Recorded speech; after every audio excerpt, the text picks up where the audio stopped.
Hey everyone, it's time again to recap the latest stories from the solar PV industry compiled by the American Solar Energy Society. I'm Jay Warmke with solarpvtraining.com, and this is what's happening in the wonderful world of solar for the week of February 2nd. Now, Pennsylvania filed a lawsuit with the Federal Energy Regulatory Commission, or FERC, back in December against PJM, claiming that flaws in the grid operator's capacity auction design threaten to impose significant new price increases to the marketplace.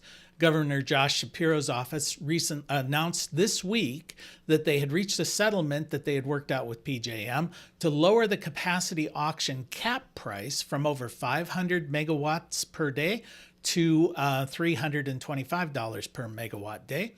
A capacity auction is an annual event that's held by regional transmission organizations such as PJM that ensure that there's enough electricity available to meet demands during extreme weather events.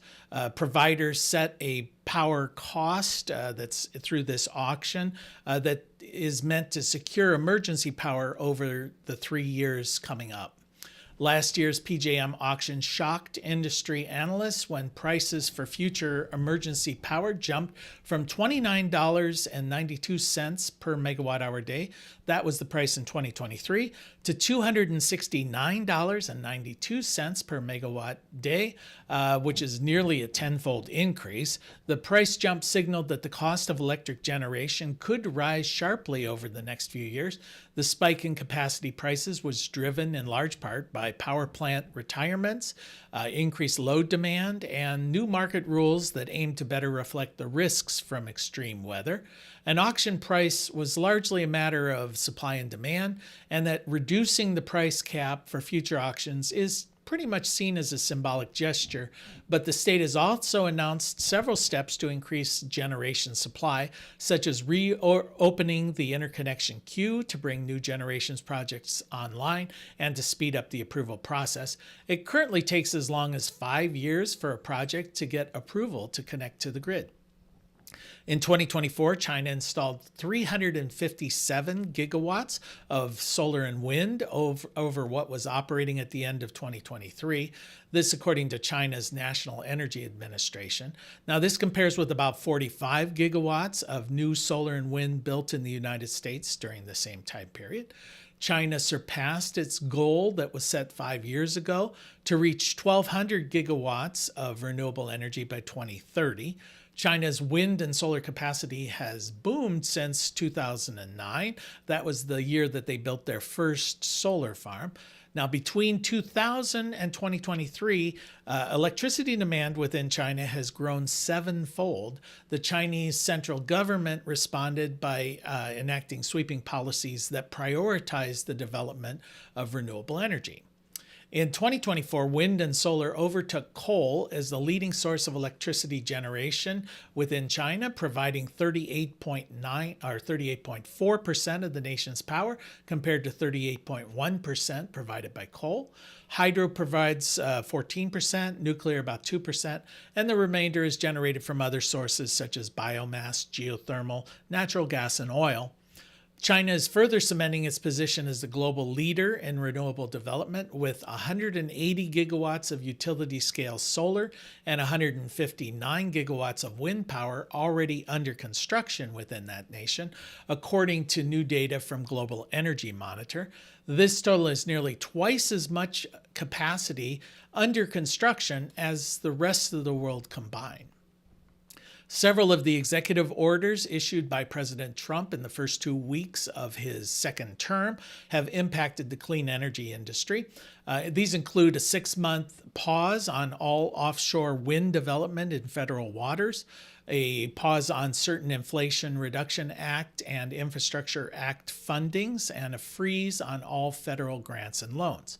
Now, many clean energy developers have paused projects while awaiting further clarification on the scope of these orders or the impact, according to Utility Dive magazine, while others state that they're proceeding with operations as normal. The lawyers for developers noted that the period of uncertainty resulting from these executive orders will probably have more of an impact on projects that are in the permitting phase of their development, as these projects are put on hold, awaiting to see if they will get the proper paperwork to proceed. Trump's blanket order freezing federal loans and grants was seemingly rescinded last Wednesday, but clarifying statements by White House Press Secretary Carolyn Leavitt only served to further confuse the situation. Industry analysts noted that renewable energy investment and production credits that are outlined under the IRA are probably outside of the scope of these executive orders and are considered safe for the moment by the industry. They noted that these were congressionally passed mandates, and then they only can be rescinded through congressional action. China's electric vehicle industry has reached a new milestone in 2024, marked its 10th year of being the country with the most production of EVs, as well as the most purchases or record sales of EVs. EV sales in China rose by roughly 40% compared to the previous year. This according to Euronews. Now, the steep rise was mostly due to government subsidies and incentives that are provided to domestic or Chinese EV makers. EVs made up a total of 40.9% of new vehicle sales in China, according to the China Association of Automobile Manufacturers. This is up 9.3% from 2023. Global sales of EVs reached more than 14 million in 2023, and 18% of all cars sold are currently electric, according to the International Energy Agency. Now, China now claims 3 of the world's top 10 EV manufacturers, but you won't see many of these cars in the United States or the European Union. Both of those areas have recently imposed heavy tariffs on EVs made by Chinese companies. The world's leading manufacturer of EVs is the Chinese company BYD, which, according to the latest figures released by reporting group EV Volumes, produced over 3 million vehicles in 2023. Production from BYD nearly equals the total production from the next 3 largest EV manufacturers combined, which includes second-ranked Tesla, followed by Volkswagen, and then General Motors. And that's the news from the solar industry for this week. We'll see you next week.